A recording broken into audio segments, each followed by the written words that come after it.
This is Initial D on the Sega Saturn. So what I'm wanting to get into this week is to give an overview of really a decade's worth of games that really explore the Japanese hillside racing or drift racing. I'm not sure if there's a real term for it, but Initial D is perhaps the most popular example. So in this one you're racing as Takumi Fujiwara against Itsuki. So these are characters from the from the comic, or the manga rather. So the idea is that you're this kid who was forced to drive over these mountains by his father, who owned this I think it was a tofu restaurant, something like that. And his father was called Buna, who was a racing champion, and the idea was that he would effectively manipulate his son into becoming the next champion by making him drive overnight. And the manga's really good from that. So I got into this series initially through a game at the Scarborough Seafront about 10 years ago, maybe slightly less, and it was Initial D. I hadn't heard of it then, and it was really cool because you could drive your game. It's very similar to this version, but when you finished your go, you could save it. So you had a little memory card. It was like a floppy card. It wasn't like a credit card or anything, but you could save your game, which was quite cool. And I always wanted to play a game like that, and unfortunately the PlayStation 2 version didn't come out in the UK.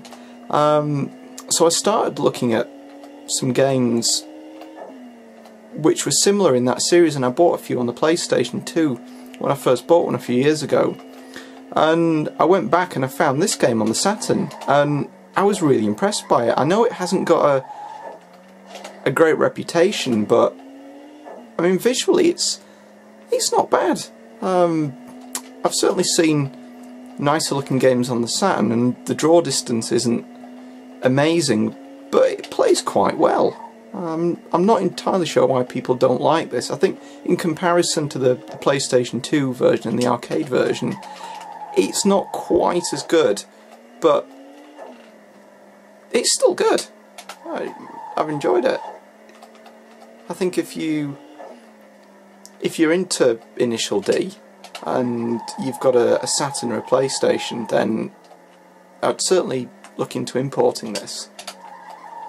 Ooh. I think the drifting's not quite as good as the arcade game. Actually, that may have been a Sega game. I'm not sure who developed this. It wasn't Sega. But I think if you've played a few of these games, you'll perhaps appreciate why this is perhaps a good, almost retro version of them. I think that's perhaps the best way. So you've got 3 different camera angles, and I have no idea why I was racing in that that camera view, because I tend to prefer the in-car. Yeah. It's been a few years since I've played this. It was... I think all the races are at night. I can't remember exactly. In the comic, the manga rather, most of them are. But the arcade one has got some day tracks. So this is the second Akina track, which is... go on then. Which is the mountainside from really the first series of the comics. There's something about this game that feels... well, it feels right in the drifting. I think they've got it right really right from the start. It feels a little bit like...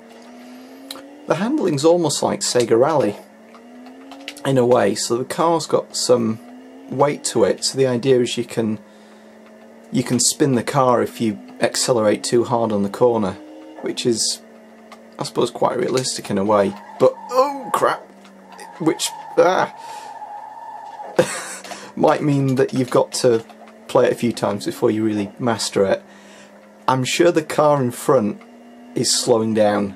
I've noticed that on a few corners where I've hit the side. I think the car waits for you. I think it's just to make it easier. later on in the game I don't recall that happening very much. But you can't see very far ahead. I mean, this will certainly be the... Oh crap. After all these years I still haven't found the reverse button. But it don't matter. Let's keep going. There is a drift button as well, which is almost like a handbrake, but the effects are a bit weird like that. Which is not always what you want. No, yeah, a proper camera. Yeah, the frame rate's probably probably about 30 frames a second, and it's fairly consistent, which is good. Oh, I don't like that. There's a... oh, arse. The draw distance isn't great, but I think with it being night, it makes up for it a little bit, but I don't like the way that the opponent pops in and out.